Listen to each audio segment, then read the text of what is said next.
Hello everyone, this is Neha Soni and I'm your social science teacher. So how are you all my students? I hope you are doing well, and yes, we have started with history, and yes, we have started your chapter number 10, and now we are going to end this chapter in this video.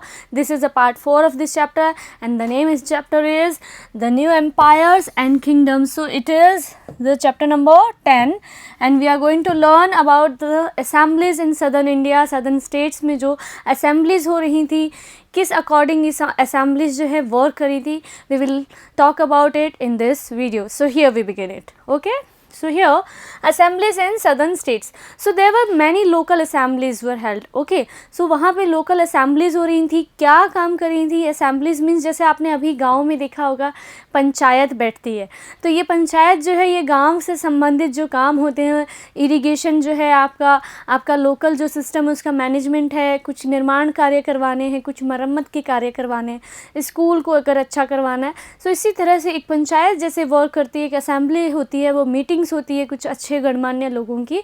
Same इसी according जब southern states में उस समय जब हम बात कर रहे हैं, तो यहाँ पे भी there were so many local assemblies were there. Okay, और ये क्या काम करती थी, ये भी इसी तरह की जो प्रॉब्लम्स थी उन्हें सॉर्ट आउट करने का काम कर रही थी. ठीक है, सो अब यहाँ से देखेंगे many local assemblies have been discussed in the inscription here. So जो इंस्क्रिप्शन हमें मिला है सदर्न स्टेट से, जो हमें इंस्क्रिप्शंस मिले थे, वहाँ से हमें ये इन्फॉर्मेशन मिल रही है कि वहाँ उस समय सदर्न स्टेट्स में लोकल असेंबलीज हो रही थी. क्लियर?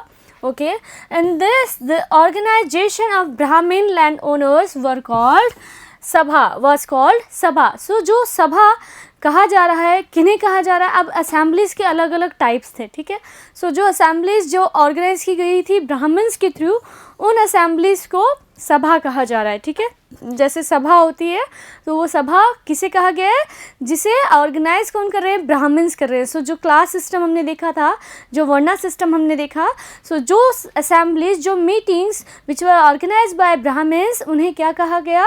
सभा. क्लियर? सो नेक्स्ट, अगर कोई और ब्राह्मण्स के अलावा अगर कोई सभा करेगा या मीटिंग्स करेगा तो उसे क्या कहा जाएगा? So here we can know about it. So these meetings through subcommittees were responsible for irrigation, agriculture work, road construction, maintenance of local temples. So इस तरह से ये जो मीटिंग्स हो रही थी, ये कुछ कमिटीज़ सब कमिटीज़ के थ्रू इस अकॉर्डिंग काम करती थी, और it is responsible for irrigation, local management से संबंधित, जो टेम्पल्स हैं उनका रिपेयर से संबंधित, और जो एग्रीकल्चर का जो वर्क थे, और जो रोड का अगर आपको अच्छे से निर्माण करवाना है, तो सारी चीज़ें ये सब जो मीटिंग्स में जो असेंबलीज़ होती थी, ये इन चीज़ों के लिए रिस्पॉन्सिबल होती थी. अगर आपका जो गांव है उसमें कोई भी चीज़ की कोई भी प्रॉब्लम है तो उसे सॉर्ट आउट कौन करेगा? ये असेंबली सॉर्ट आउट करेंगे.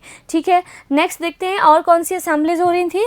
So in this area, in areas where landowners were not Brahmins, अब देखो यहाँ पे हमने इसको डिस्कस करना है, जो ब्राह्मण्स नहीं थे उन लोगों ने भी अगर असेंबलीज़ की हैं, या फिर जिस एरिया में ब्राह्मण्स रहते ही नहीं हैं, मीन्स जैसे शूद्रास को क्या किया गया था? एक्सक्लूड किया गया था. सो जिन एरियाज़ में ब्राह्मण्स नहीं रह रहे हैं वहाँ भी ये इस तरह के एरियाज़ में वर्किंग होगा और आपको मैनेजमेंट करना है, तो वहाँ जो असेंबलीज़ हो रही थी उन्हें क्या कहा गया था? So there were village councils called ur. Okay, so इस तरह की जो विलेज काउंसिल्स हो रही थी उसे क्या कहा गया? इट वर कॉल्ड उर. सो जो ब्राह्मण्स के थ्रू ऑर्गेनाइज करवाई जा रही थी उन्हें क्या किया गया था? उन असेंबलीज़ को कहा गया था सभा. और जो ब्राह्मण्स के थ्रू ऑर्गेनाइज नहीं करवाई जा रही थी, जिन्हें ब्राह्मण्स जो है लीड नहीं कर रहे थे, उन्हें क्या किया गया? वो जो विलेज काउंसिल थी उन्हें कहा गया उर. क्लियर हो गया? ओके, द नगरम. अब नगरम क्या है? ये भी एक असेंबली का ही टाइप है, और ये असेंबलीज़ कौन कर रहे थे? जो मर्चेंट्स थे या फिर जो पावरफुल लोग थे, उन लोगों की अगर असेंबलीज़ हो रही है, मीन्स जैसे क्षत्रियाज हैं, वैश्याज हैं, सो जो शूद्राज भी नहीं है और जो ब्राह्मण्स भी नहीं है, मर्चेंट्स हैं, ट्रेडर्स हैं, उन लोगों की जो असेंबली हो रही थी उसे कहा गया nagaram. Okay, the nagaram assemblies were probably controlled by wealthy and powerful land owners and merchants. So इस तरह से जो वेल्थी लोग थे वे इस तरह से नगरम, जो उनकी असेंबलीज है उसे नगरम कहा गया, और जो ब्राह्मण्स के थ्रू लीड नहीं की जा रही थी उन विलेज काउंसिल्स को उर कहा गया। क्लियर हो गया। सो इस तरह से जो गाँव की जो परिषद हो रही थी, जो सभा हो रही थी, गाँव की जो मीटिंग थी, उसे क्या कहा गया है? येस, इट इज़ उर। ओके, सो 3 तरह की हमने 3 टाइप्स देख लिए हैं। हमने सभा डिस्कस किया है, उर डिस्कस किया है, and here we are discussing about nagaram. So clear हो गया क्लास आपको? So these assemblies were held in southern states. So इस तरह से जो लोकल एडमिनिस्ट्रेशन था, हमने एडमिनिस्ट्रेशन की बात करी है अभी इस चैप्टर के प्रीवियस पार्ट में भी। सो यहाँ भी हम उसको ही डिस्कस कर रहे हैं कि किस तरह से एडमिनिस्ट्रेशन किया जा रहा था। Clear? So next, common people at that time. अब देखो हमने सभी चीज़ें डिस्कस की है, हमने एडमिनिस्ट्रेशन देखा है, कैसे उनकी पॉलिसीज़ थी, क्या वो आर्मी के अकॉर्डिंग उनके क्या चेंजेस थे, और यहाँ हम डिस्कस करेंगे about common people. Okay, so what about common people, उनकी स्थिति क्या थी, क्या पोजीशन थी इस समय। So we are discussing about common people in this video. So यहाँ से हम देखते हैं, we get a little glimpse of the life of common man of this era through the plays of those times. So हमें common man के बारे में जो इन्फॉर्मेशन मिलती है वो कुछ प्लेज के थ्रू मिल रही है। क्लियर? अब प्लेज कैसे, कौन लिख रहा है इन प्लेज को? सो वहाँ से एक फेमस जो राइटर हैं जो प्लेज लिख रहे हैं उनके बारे में हमने यहाँ डिस्कस करना है। Yes, I am talking about Kalidas. So Kalidas के बारे में आपने पहले भी पढ़ा है। ओके, सो कालिदास के कुछ जो सीरियल्स अभी उस सीरियल्स फॉर्म में भी हमें देखने को मिलते हैं, जो प्लेज हैं उनका सीरियल्स भी बनाए गए हैं। सो इस तरह से कुछ इम्पॉर्टेंट कहानियाँ, कुछ टेल्स, कुछ प्लेज लिखे उन्होंने, और इस प्लेज को ही बाद में अभी के समय पे हमने सीरियल्स के थ्रू भी देखा है।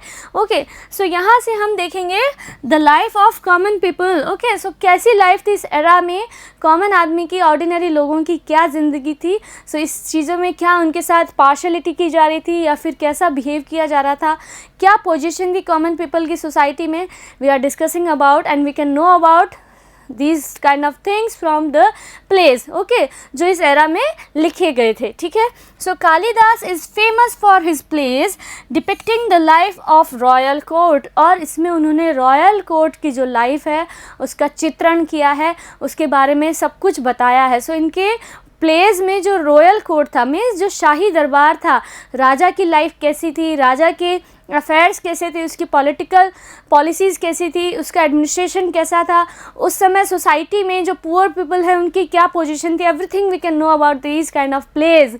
Okay, so Kalidas was a famous writer of plays. Okay, so अब उनके प्लेज के बारे में हम देखेंगे यहाँ पे। In these plays king and Brahmins are shown speaking Sanskrit. So यहाँ से हमें एक चीज़ इन्फॉर्मेशन मिल रही है, जो प्लेज हैं उसमें देखो, जो प्लेज होते हैं या जो टेल्स होती हैं या फिर जो नाटक या सीरियल्स बनाए जाते हैं, वो सोसाइटी जो देखने को मिल रहा है वही तो उसी के ऊपर ही तो बनाए जाएंगे। जैसा आपकी सोसाइटी है उसी अकॉर्डिंग कोई ना कोई प्ले बनाएंगे। आप क्या इमेजिन करोगे, जो आपने देखा है उसी बारे में आप इमेजिन करके कुछ लिखोगे।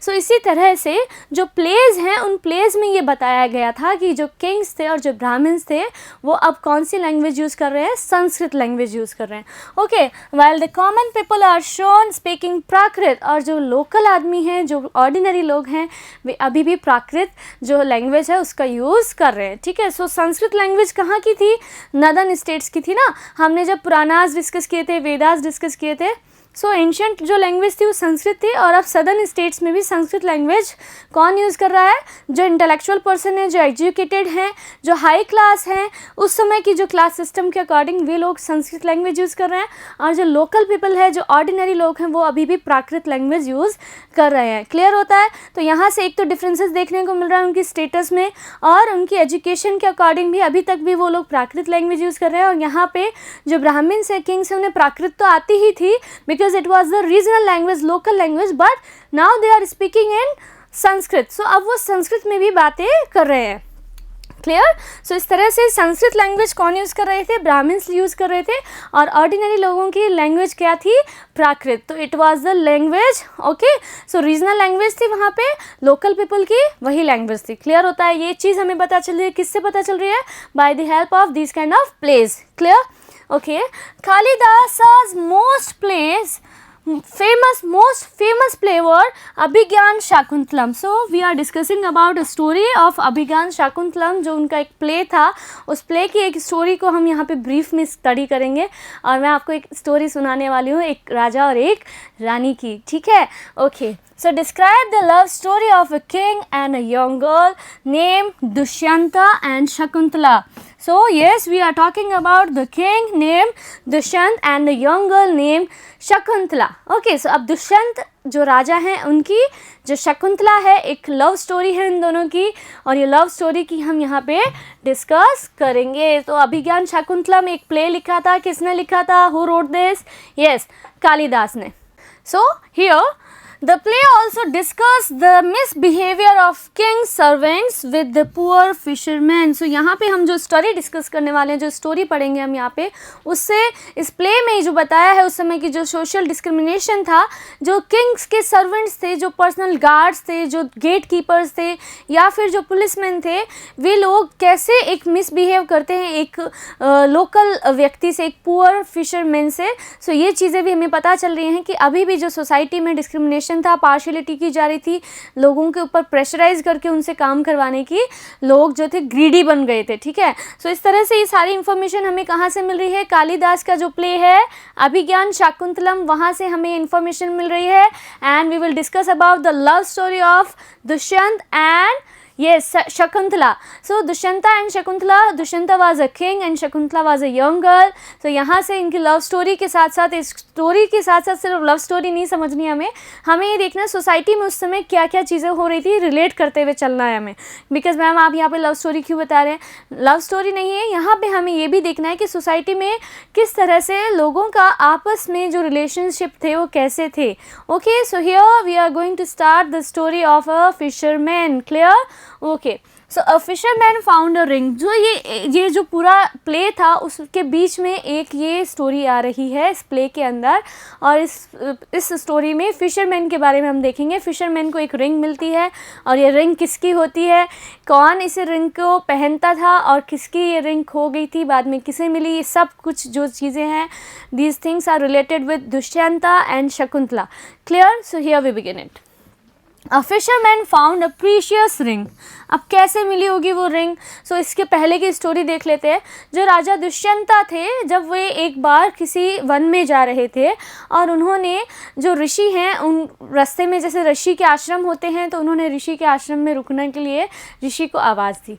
वहाँ से ऋषि नहीं थे उस समय, तो ऋषि नहीं थे, कणव ऋषि थे. वे कणव ऋषि ने अपनी जो पुत्री है, जो उसे एज ए पुत्री की जैसे उन्हें पाला था, पोसा था. ये जो शकुंतला थी, ये डॉटर थी मेनका की. ठीक है, सो मेनका के बारे में आपने जाना होगा, पढ़ा होगा सीरियल्स में. मेनका क्या थी? स्वर्ग की एक अप्सरा थी. ओके, और इन्होंने फेमस थी, जिन्होंने विश्वामित्र की तपस्या भी भंग कर दी थी. उनकी ये पुत्री थी शकुंतला. बहुत ही सुंदर थी, अपनी मदर की जैसे ही. बिकॉज स्वर्ग जो राजा इंद्र का स्वर्ग है, वहाँ से अप्सरा की बेटी थी तो और भी ज़्यादा सुंदर थी.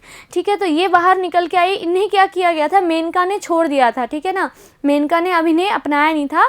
तो जब एक शकुंत नाम के एक पक्षी ने इनकी रक्षा की, तो इसका नाम शकुंतला रख दिया. और कणव ऋषि के आश्रम में एज ए पुत्री ये वहाँ रह रही थी. ठीक है, ऋषि थे तो ब्रह्मचार्य का पालन करते थे, इसलिए उनकी खुद की संतान नहीं थी. उन्होंने शकुंतला का पालन पोषण किया था. क्लियर हो गया?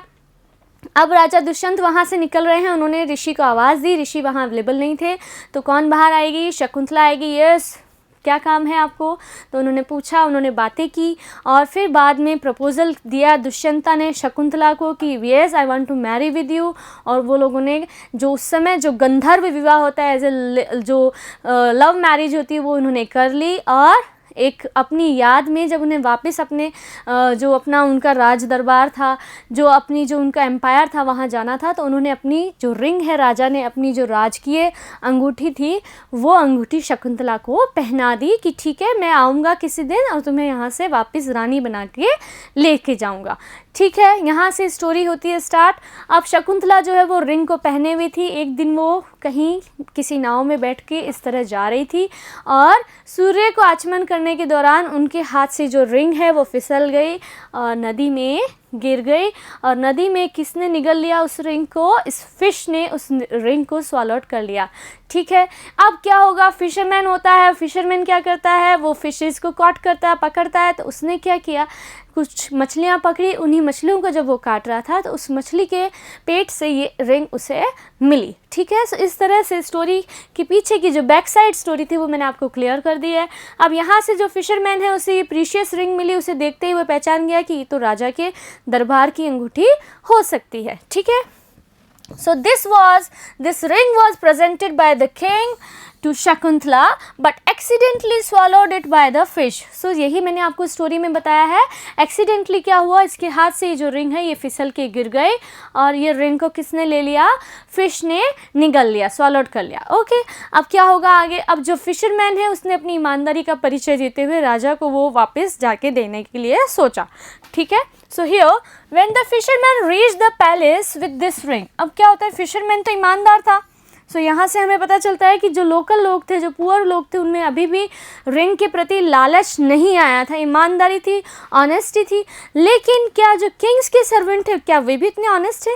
सो here we can know about it. So यहाँ से क्या होगा, fisherman reach the palace with this ring, the gate keeper accused him. अब क्या हो रहा है, जो गेट कीपर्स थे वो अक्यूज कर रहे हैं उसे, चोरी का आरोप लगा रहे हैं कि नहीं, ये राजा की अंगूठी आपको मिली नहीं है, ये आपने चुराई है। अगर आप चुराए हो तो फिर आप लेके क्यों आएंगे? मीन्स, लेकिन ये क्वेश्चन उनके माइंड में नहीं आया और उन्होंने एक्यूज़ किया फिशरमैन को, जो बेचारा निर्दोष था, किसी भी तरह से एक गरीब व्यक्ति था, उसमें ऑनेस्टी थी, इसलिए वो जो रिंग उसे मिली वो देने आया था। लेकिन जो गेट कीपर्स थे उन्होंने क्या किया, उन्होंने एक्यूज़ किया of theft and the chief police officer also behaved very badly। और जो उस समय के जो वहाँ से चीफ पुलिस ऑफिसर थे, मीन्स सेनापति जो थे, उन्होंने भी उसके साथ बैड बिहेव किया, मिसबिहेव किया, उसे मारा या उसे कुछ ना कुछ गंदा अभद्र भाषा में बातें की। ठीक है, सो यहाँ से एज ए अक्यूज बना दिया। किसको बना दिया? जो बिल्कुल भी कल्प्रिट नहीं था, उसे एक मासूम व्यक्ति को, जो फिशरमैन था, उसे अक्यूज़ बना दिया गया। ठीक है, अब उसे राजा के सामने पेश किया गया होगा। अब जब अक्यूज़ व्यक्ति ने राजा को वो अंगूठी दिखाई तो राजा को वो याद आई, बिकॉज़ उससे पहले जो दुष्यंता थे, स्टोरी प्ले में हमें, जब आप पढ़ोगे इस प्ले को, कभी आप इसका सीरियल देख सकते हो। सो इसमें क्या होता है, राजा भूल चुका होता था, समय तक वो शकुंतला को भूल गया था। जैसे ही वो रिंग उसके सामने आई, उससे सारी बातें याद आ गई कि यस, मेरी लव मैरिज मैंने की थी और जो मेरी प्रेमिका है शकुंतला, ये अंगूठी मैंने उन्हें दी थी। अब वो शकुंतला को मिलने वापस जाना चाहते हैं। ठीक है, सो यहाँ से आगे देखते क्या होता है। The king was very happy to see that ring and he rewarded the fisherman. उन्होंने बहुत ही खुशी से उस रिंग को देखने पर उन्हें बहुत खुशी महसूस हुई, because it was the royal ring. Okay, so राजशाही रिंग थी और इसे देख के वो बहुत ही खुशी हुई, बिकॉज उन्हें अब अपनी जो प्रेमिका है उसकी याद आ गई, क्योंकि वो भूल चुके थे, उसकी मेमोरी लॉस हो गई थी, अब उन्हें मेमोरी वापस आ गई है। तो यहाँ से उन्होंने क्या किया, रिवॉर्ड दिया। देखो राजा कितने अच्छे हैं, यानी कि आपने इस प्ले के दौरान जो सोसाइटी में जो चीज़ें थी उसका पोर्ट्रेट किया है, बिकॉज राजा बहुत ही अच्छे हुआ करते थे और वो जो ऑनेस्टी है उसका रिवॉर्ड भी देते थे। ठीक है, The policeman and the gatekeeper went with the fisherman to the tavern to grab some of the reward। अब देखो, अभी भी इनके पेट से लालच नहीं गया है, अभी भी इन्हें ग्रीडीनेस है इनके अंदर, और ये क्या चाहते हैं कि रिवॉर्ड का जो पार्ट है, कुछ पार्ट हमें भी मिल जाए। इसलिए वे लोग इसे टैवर्न लेके चले गए और ड्रिंक के लिए ऑफ़र कर दिया कि बिकॉज अगर फिशरमैन ड्रिंक करेगा तो वो सब कुछ हमें भी, आधा कुछ ना कुछ हमें भी रिवॉर्ड में से खाने को या लेने को मिल जाएगा। सो इस तरह से ये स्टोरी थी, और स्टोरी के दौरान मैंने आपको जो बैक साइड जो प्ले का स्टोरी था वो भी आपको क्लियर कर दिया है। तो राजा दुष्यंत और शकुंतला की स्टोरी अगर आपसे कोई पूछेगा तो आपको याद रखना है, एक गोल्डन रिंग के थ्रू उन्हें ये सारी चीज़ें वापस मिल जाती हैं। तो सोसाइटी में इस तरह की चीज़ें हो रही थी। Okay, so now you have to name a famous person who preached and taught in Prakrit. किसने प्रीच किया था, किसने लोगों को अपनी शिक्षाएं regional language means Prakrit language में दी थी? Yes, Prakrit was the language. Okay, so यहाँ पे आप नोटिस करें, और अगर आपको आंसर आता है तो you have to give me the answer in my comment section, and here you have to give the name of a king who inscribed his inscriptions in Prakrit language. So एक राजा भी था जिसने अपने inscription जो है local language में inscribe करवाए थे और वो फेमस था अपने इंस्क्रिप्शंस के लिए. उसने वॉर को छोड़ दिया था. Who gave up war. Yes, I am talking about Ashoka. And yes, here famous person was Gautam Buddha, okay, who preached and taught in Prakrit language. So yes, I am giving you the answer, but you can give me the answer in my comment section कि आपको ये पता था या नहीं था. ठीक है. सो यहाँ से हमने देखा रीजनल लैंग्वेज का बहुत ही ज़्यादा इफेक्ट होता है और जो लोग होते हैं वो अपने रीजनल लैंग्वेज से ज़्यादा अच्छे से कनेक्ट कर पाते हैं. स्टोरीज़ उन्हें अच्छी लगती हैं अपनी रीजनल लैंग्वेज में. तो आपका भी अपने रीजनल लैंग्वेज से लव होगा, प्यार होगा. और इसी तरह से जो फेमस पर्सन रहे हैं गौतम बुद्धा, उन्होंने भी अपनी जो टीचिंग्स थी और जो उनके प्रवचन थे, उपदेश थे, वो सब किस में दिए थे? रीजनल लैंग्वेज का उन्होंने यूज़ किया था. क्लियर हो गया. तो यहाँ पे एक आपको ये करने के लिए एक्सरसाइज दिया था छोटा सा. ठीक है. So we have cleared it. Now next section में हमें क्या देखने को मिलेगा? यस, आप इन्हें तो पहचानते होंगे. चाइनीज़ पिलग्रिम है फाहियान. ठीक है ना. हमने इनके बारे में पिलग्रिम्स वाले चैप्टर में भी बहुत अच्छे से डिस्कस कर लिया है. ठीक है. सो फाहियान के बारे में अब हम देखने वाले हैं. फाहियान ने क्या किया?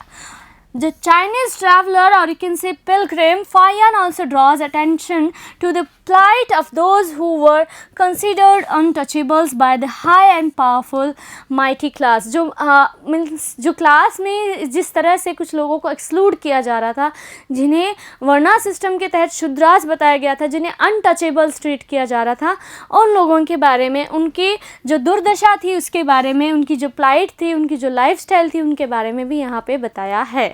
ठीक है. सो फाहियान ने सोसाइटी के बारे में हमें बताया है कि सोसाइटी में जो अनटचेबल्स थे उनकी क्या कंडीशन थी. ठीक है. So here these people had to live outside the city. देखो, अब इन्हें शहर में रहने का राइट नहीं था. इन्हें कहाँ रहना होगा? Yes, they had to live outside the city. अब इन्हें जो शहर है, इस शहर से बाहर कहीं दूर अकेले में रहना होगा. यानी कि जो हाई क्लास, जो पावरफुल लोग हैं, उन्होंने एक्सक्लूड कर दिया था इन टचेबल्स को और इन्हें अनटचेबल ट्रीट किया गया. और इन्हें ये कहा गया कि yes, you have to live outside the city. आपको शहर से बाहर हो जाना है. शहर से बाहर कर दिया जाता था, जाति से बाहर कर दिया जाता था. इस तरह से उनके साथ में जो पार्शियलिटी है, जो डिस्क्रिमिनेशन हमें देखने को मिलता है सोसाइटी में, उसके बारे में यहाँ पे जो फाहियान है उन्होंने हमारा जो अटेंशन है उसे ड्रॉ किया है. ठीक है. सो हियर नेक्स्ट उनके साथ में क्या हो रहा था? जो शूद्रास थे उनकी कंडीशन बहुत ही ज़्यादा पेनफुल थी.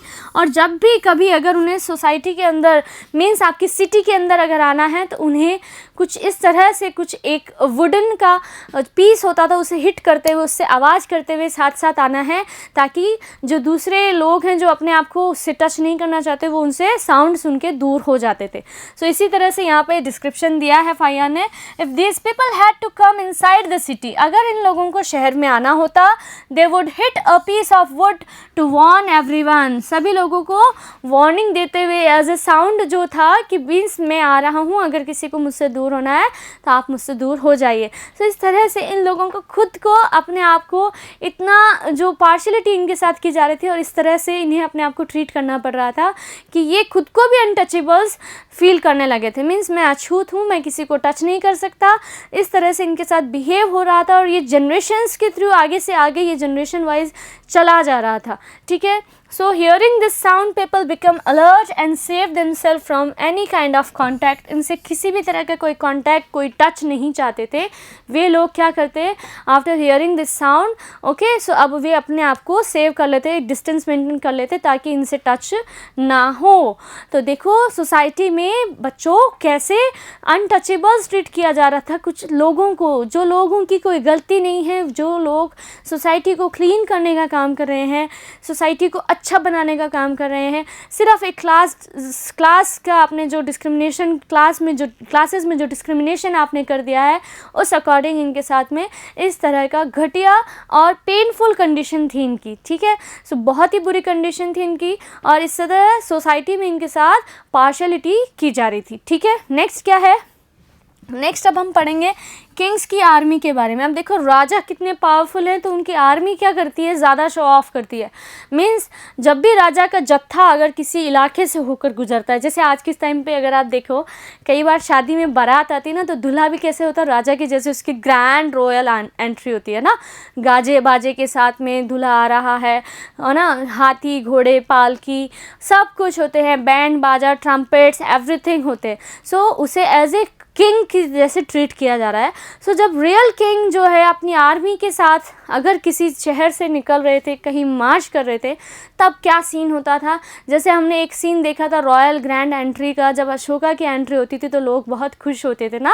अब यहाँ पे क्या हो रहा था तो हमें यहाँ से देखने को मिलता है, ठीक है। So the king used to travel with a large amount of equipments. So बहुत सारे इक्विपमेंट्स उनके साथ होते थे, उनकी आर्मी के पास में बहुत सारे हथियार होते थे, और इन हथियारों के साथ ही आगे जो है पैदल सेना, फिर घुड़सवार, फिर हाथियों पे सवार, फिर ऊंट वाले, इस तरह से बहुत ही लंबा जत्था होता था और बहुत ही ज़्यादा इक्विपमेंट्स उनके पास होते थे। Clear. In addition to weapons item of everyday use. अब उनके जो साथ में वेपन्स के साथ साथ इनके पास में ऐसे आइटम्स भी होते थे जो एवरीडे यूज़ आने वाले आइटम्स हैं, ठीक है। Such as utensils, furniture, golden footstools, food items like अब जो फूड है उनका, अगर वे शाकाहारी हैं तो शाकाहारी चीज़ें भी हैं, प्लस अगर वे मांसाहारी हैं तो उनके साथ में जो गॉड्स है, डियर्स है, रैबिट्स है, वेजिटेबल्स है, स्पाइसेस है, ये सब कुछ भी जो फूड आइटम्स हैं वो भी उनके साथ होता था etcetera. There were a variety of things was involved. So इन सभी चीज़ों के साथ में वो आर्मी जो थी वो अपना जो कहते हैं ना रसद सामग्री जो है, राशन जो है वो साथ लेके चलती थी। मीन्स कभी भी युद्ध पे भी जाना पड़ सकता है, कहीं भी जा रहे हों तो वे इस तरह से अपने साथ साथ एवरीडे यूज़ वेपन्स और फूड आइटम्स भी रखते थे। क्लियर। आगे नेक्स्ट देखते हैं क्या हो रहा है। So all these things were carried on carts. So अब ये सारी चीज़ें किस पे रखी जाती थी, carts, camel carts, horse carts, elephants carts, इस तरह की कार्ट्स जो है बुलक कार्ट्स वो यूज़ की जा रही थी on the backs of goods carrying animals such as camels and elephants. So इस तरह से कैमल कार्ट, एलिफेंट कार्ट जो है वो गुड्स को कैरी करने के लिए वे लोग यूज़ कर रहे थे। क्लियर होता है। सो ये भी ठीक है, अच्छी बात है। नेक्स्ट क्या होता है, along with this huge army musicians kept on playing drums, bugles and trumpets। सो जैसे बैंड बाजा बारात होती है ना, सो इसी तरह से बैंड बाजा और शाही एंट्री हो रही है राजा की, और बाजे बजाए जा रहे हैं, ट्रम्पेट्स बजाए जा रहे हैं, बुगल्स बजाए जा रहे हैं, ड्रम्स बजाए जा रहे हैं, बिकॉज एक रॉयल एंट्री है, एक शानदार उनका डेमोन्स्ट्रेशन होना चाहिए। तो इस तरह से जो राजा की एंट्री हो रही है उसके साथ साथ कुछ म्यूजिशियंस भी होते थे, they kept with them drums, trumpets and bugles. Okay, so इस तरह से बिगुल बजाए जा रहे थे और ट्रम्पेट्स का यूज़ किया जा रहा था। ये तो आपने देखे होंगे ना बैंड बाजा बारात में। सो इस तरह की चीज़ें भी वे लोग तब से यूज़ कर रहे थे, ठीक है। शहनाई है।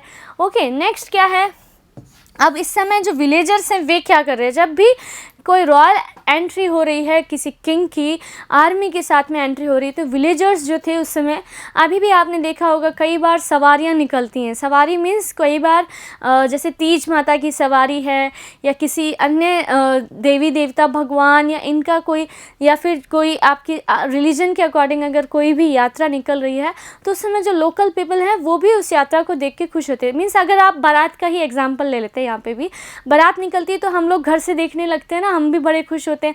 पहले के ज़माने में बारात अगर निकल रही होती थी हमारे कबीले की, हमारी सोसाइटी की, अभी भी ऐसा होता है तो उसे रास्ते में रोक के उसे जलपान खिलाया जाता है, पिलाया जाता है। सो इस तरह से अब जो विलेजेस है उन्हें अपने राजा को देखने को मिल रहा है तो वो बहुत खुश होते थे। मीन्स राजा है, राजा से मिलने का ऑफर मिल रहा है, राजा को देखने का अवसर मिल रहा है। मीन्स होता है ना जब झरोकों से लोग दूल्हे को देखना चाहते हैं, दूल्हा कैसा है।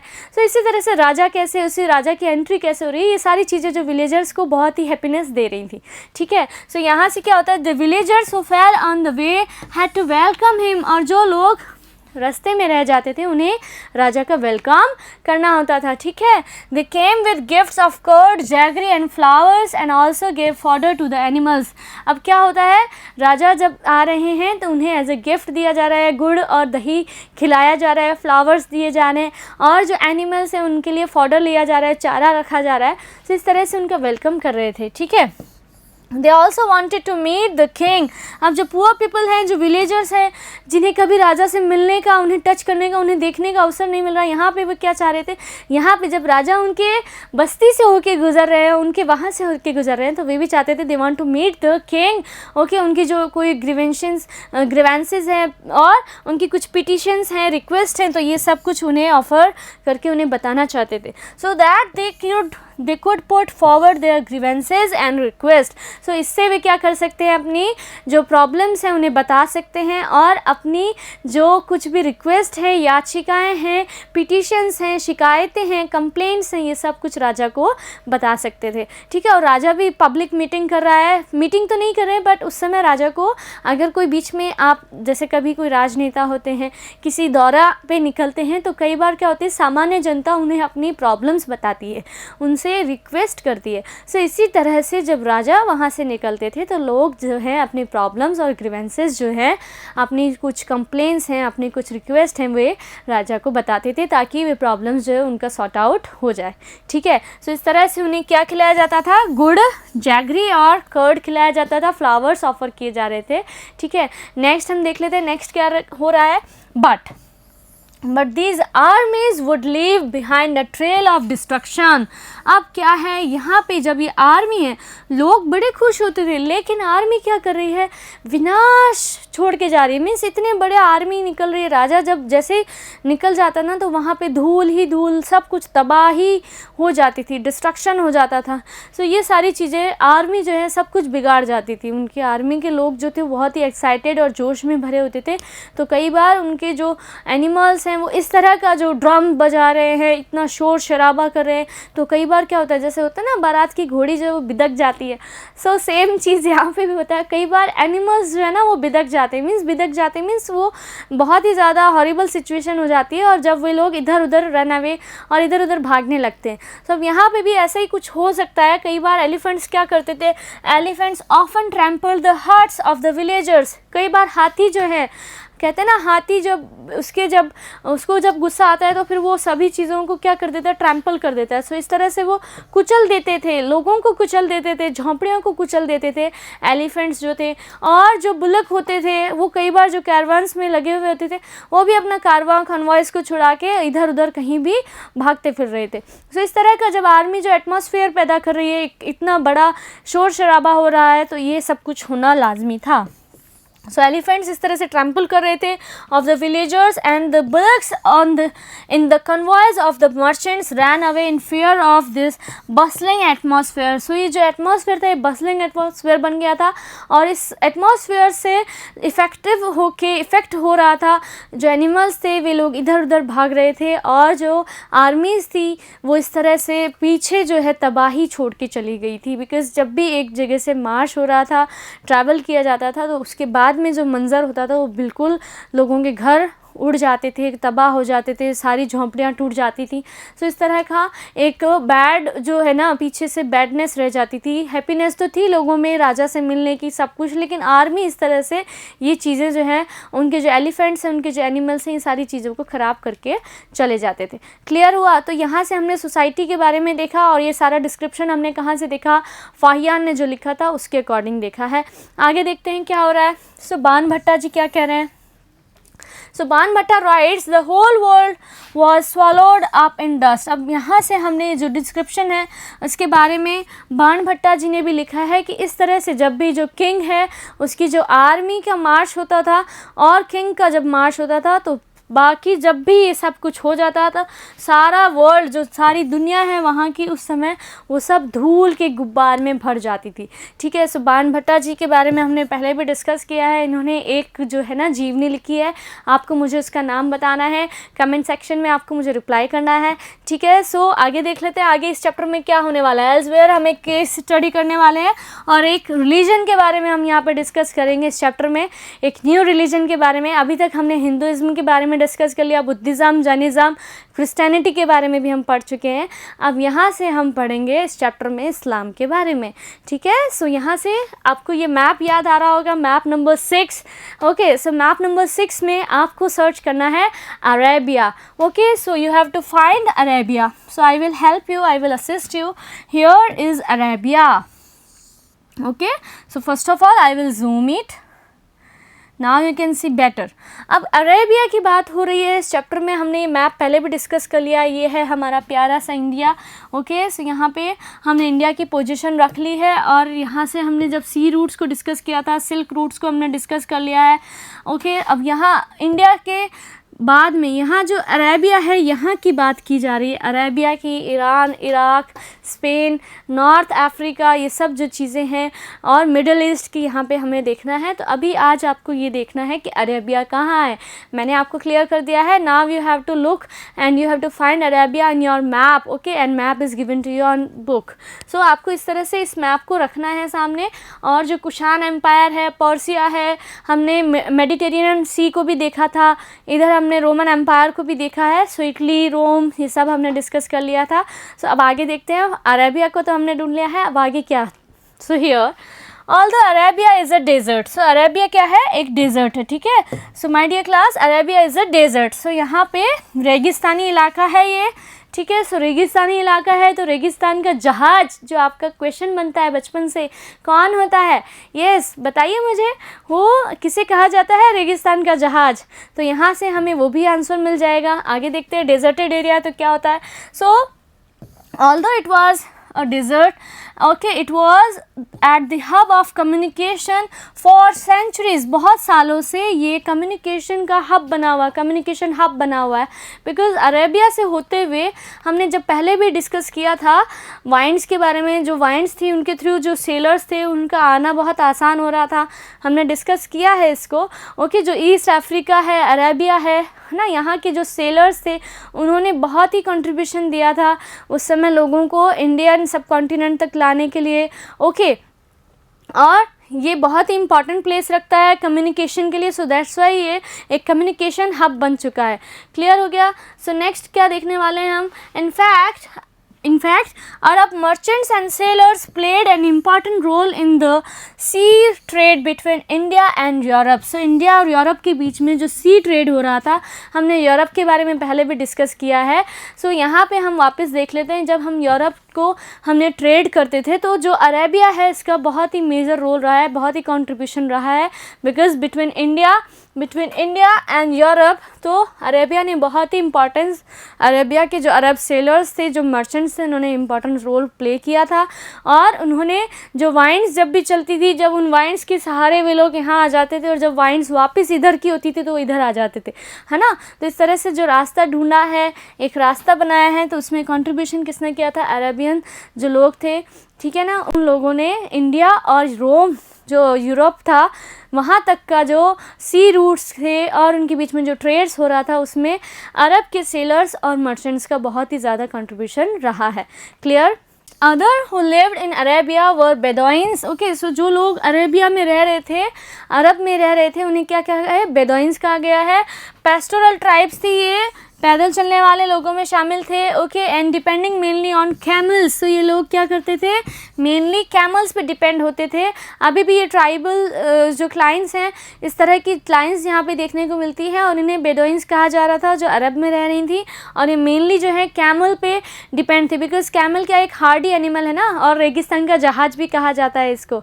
ठीक है. So camels hardy animals that could survive in the desert. So camel जो है बहुत दिनों तक बिना पानी पिए रह सकता है. एक बार में ये जो पानी है, आप कैमल्स की जो फीचर्स है, जो स्पेशलिटी है, वो आप सभी जानते हैं. सो इस तरह से डेजर्टेड एरिया में ये जो है कैमल इनका परम मित्र रहा है. ठीक है. सो इस तरह के लोग जो हैं डेजर्टेड एरिया में सर्वाइव करने के लिए इन्हें किस पे डिपेंड होना पड़ रहा था, कैमल्स जैसे हार्डी एनिमल्स पे डिपेंड थे. ठीक है. और कैमल्स के जो फिट होते हैं वे भी बहुत ही गद्देदार होते हैं और ये अच्छे से इजीली ट्रैवल कर सकते हैं रेगिस्तानी डेजर्टेड एरियाज़ में. सो इस तरह से जो अरब कंट्रीज़ में रहने वाले जो अदर लोग थे, वे लोग जो बेडोइंस कहा जाता है, जिन्हें ये लोग कैमल्स पे डिपेंड थे. ओके. सो अभी यहाँ से हम जो केस स्टडी कर रहे हैं इसमें हमने अरब को देखा है.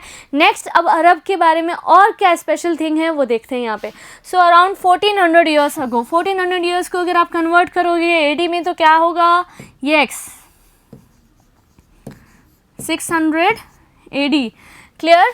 बिकॉज 2000 एडी अगर आप बात कर रहे हो 2000 की, 2000 ईयर्स अगो की, जो जीसस क्राइस्ट है उनका जन्म हुआ है आज के 2000 सालों पहले, 2000 ईयर्स अगो मीन्स जब ज़ीरो हमने लिया था, ओके है ना। सो वहाँ से 600 साल बाद की बात है ये, तो 600 AD prophet Mohammad introduce a new religion Islam in Arabia. अब अरेबिया एक चीज़ के लिए और ज़्यादा फेमस हो गया बिकॉज जो मोहम्मद हैं, जो प्रॉफिट हैं, ओके, सो प्रॉफिट मोहम्मद ने एक न्यू रिलीजन इंट्रोड्यूस किया which is Islam in Arabia. So Arabia में इस्लाम जो धर्म है उसकी शुरुआत की है हज़रत मोहम्मद साहब ने, okay like Christianity Islam was a religion that laid stress on the equality and unity of all before Allah. The Allah कौन है? The one supreme God. Allah क्या है? उनके एकमात्र जो सुप्रीम भगवान है, जो गॉड है, वो कौन है? अल्लाह है।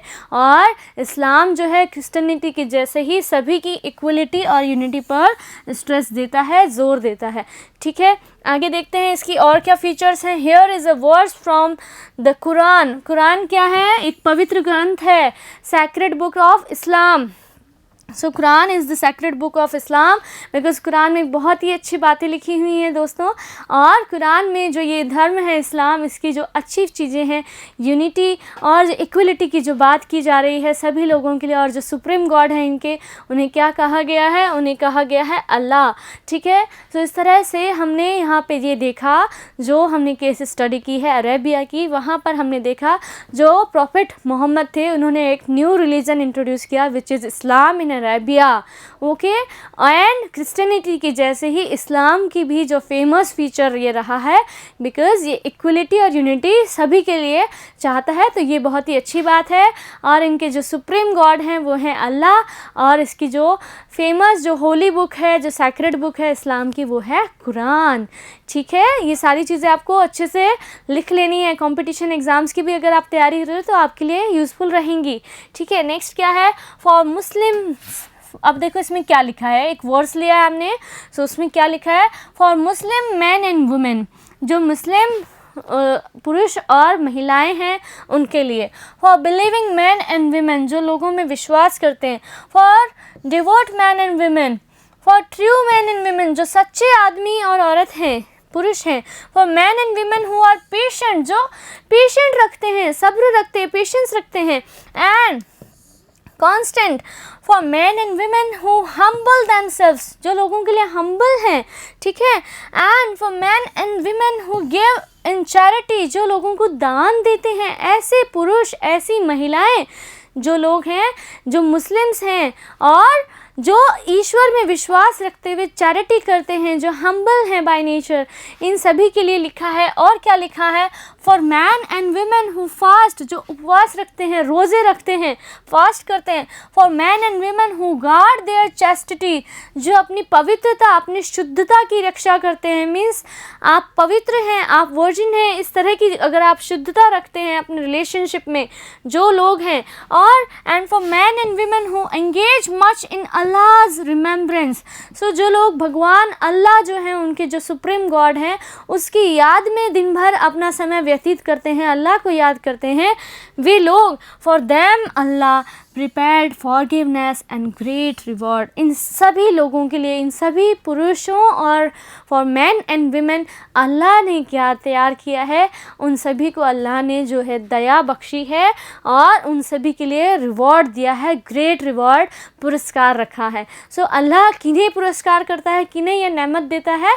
जो लोग दूसरों की हेल्प करते हैं प्लस जो चैरिटी रखते हैं, ये सारे जो लोग, जिनकी सारी जो स्पेशलिटी हमने यहाँ पे डिस्कस की है, इन सभी को अल्लाह क्या देते हैं? Allah prepared forgiveness and great reward, इन सभी को अल्लाह जो है पुरस्कार देते हैं। और इस्लाम में भी इसी तरह की बातें हैं। सो ये न्यू एक रिलीजन इस समय इंट्रोड्यूस किया गया था, अराउंड 600 AD की हम बात कर रहे हैं, ओके। सो 600 AD में new religion means Islam was introduced by prophet Mohammad in Arabia, clear. So next हम देखने वाले हैं Within 100 years, Islam spread to North Africa, Spain, Iran and India. अब 100 सालों के भीतर भीतर ही जो इस्लाम है वो इसका स्प्रेड हुआ, कहाँ कहाँ हुआ, नॉर्थ अफ्रीका. तो आपका मैप जो है आपको उसमें सर्च करना है, North Africa, Spain, okay, Iran and India.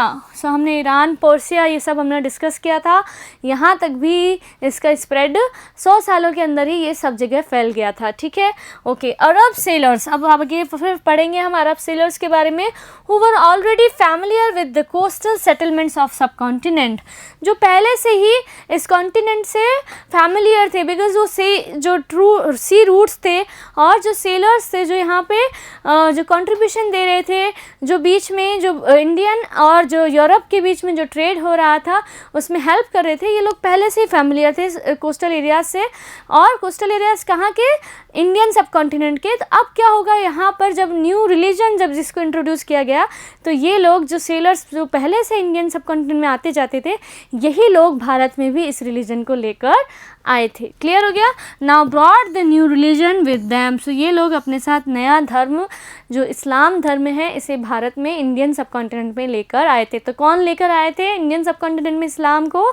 Yes, जो अरब सेलर्स थे, ये लोग इस्लाम जो न्यू रिलीजन है इसे अपने साथ इंडियन सब कॉन्टिनेंट के जो जिन सेटलमेंट से ये लोग पहले, जिन बस्तियों से ये लोग, जिन कबीलों से, जिन जगहों से ये लोग पहले से फैमिलियर थे, वहाँ पर ये लोग इस्लाम को भी लेकर आए थे.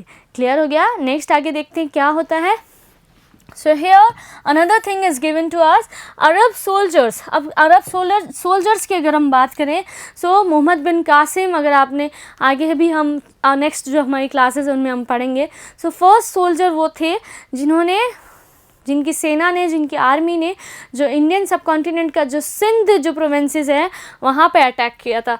सो अरब सोल्जर्स कॉन्कर्ड सिंध. ठीक है, in present day Pakistan about 1300 years ago, means 712 AD. इसके आसपास का समय था जब मोहम्मद बिन कासिम जो थे उन्होंने सबसे पहले जो अरब सोल्जर्स रहे हैं इन्होंने कंकर किया था सिंध को. ठीक है. सो जो राजा दाहिर थे वो लास्ट हिंदू एम्प्रर रहे थे इस एम्पायर के, सिंध प्रांत के, और उन्हें हराकर यहाँ पर इन्होंने सिंध को कंकर कर लिया था. कब किया था? Okay, 1300 years ago, means 712 AD की हम बात कर रहे हैं. सो इस तरह से अरब सोल्जर्स आए थे इंडियन सब कॉन्टिनेंट में, बिकॉज इंडियन सब कॉन्टिनेंट बहुत ही प्रॉस्परस और फ्लरिश था. सो इस प्रदेश को जीतना बहुत ही लाजमी बन गया था अरब सोल्जर्स के लिए. सो अब धीरे धीरे वो लोग जो इंडियन सब कॉन्टिनेंट है यहाँ पे उन्होंने सिंध प्रदेश को कॉन्कर कर लिया था. कब किया था? 712 AD, और you can say around about 1300 years ago. Clear हो गया. सो ये चैप्टर हमने यहाँ पे कंप्लीट कर लिया है. इस चैप्टर में हमने असेंबलीज को डिस्कस किया, हमने जो उर था, सभा थी, नगरम था, उसको डिस्कस किया, हमने किंग्स की आर्मी को डिस्कस किया, हमने प्ले भी पढ़ा, स्टोरी भी देखी, और अब यहाँ से हमने एक केस स्टडी किया इस्लाम धर्म, उसका कैसे यहाँ पे जो बेस है वो सारी चीज़ें हमने देखी. और जो अटैक हुआ इंडिया पे, इंडियन सब कॉन्टिनेंट में about 1300 years ago Arab soldiers के थ्रू, वो भी हमने यहाँ पे ब्रीफ में डिस्कस कर लिया है. I hope you have learn so many things from here and we will meet in our next class. Till then, take care of your health and studies. Good day, my dear students.